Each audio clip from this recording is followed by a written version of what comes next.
Kanaari saarte ralli oli puhtalt asfaldiralli ja selle ralli vast kõige iseloomulikum joon tuli välja kohe nädalavahetuse esimeste katsetega. Hyundai meeskonnal pole siin midagi teha. Need masinad lihtsalt ei liigu selliselt, et konkurentsis püsida. Tõsi on see, et sellest täiuslikust ülekaalust jäi puudu vaid üks väike, kuid oluline nüanss. Nimelt kuni eelviimasel katseni käis esikohal nimel äge konkurents Oliver Solbergi ja Sebastian Ogier vahel. 2 katsevõitu kohe hommikul viisid vahe liidri Ogier'ga vaid 2,2 sekundi peale, siis saatuslik 17. ehk eelviimane katse ja katkestamine.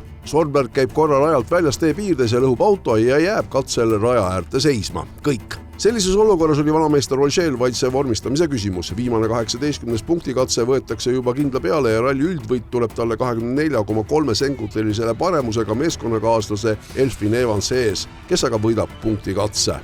3. platseerub taas Toyota sõitja Sami Bajari, tema kaotusvõitjale oli 1.40. Parim Hyundai Andrian Vormoga roolis oli 5. ja kaotusvõitjale 3 minutit ja 17 sekundit. Ralli 2 arvestuses, kus kaasa tegid ka Eesti noored sõitjad, saab Romet Jürgenson 14. ja Robert Virves 15. koha. Vahe 2 paari vahel oli 15 sekundit. Pärast Kanaari rallit tõusis maailmameistrivõistluste üldarvestuses liidriks Elfyn Evans.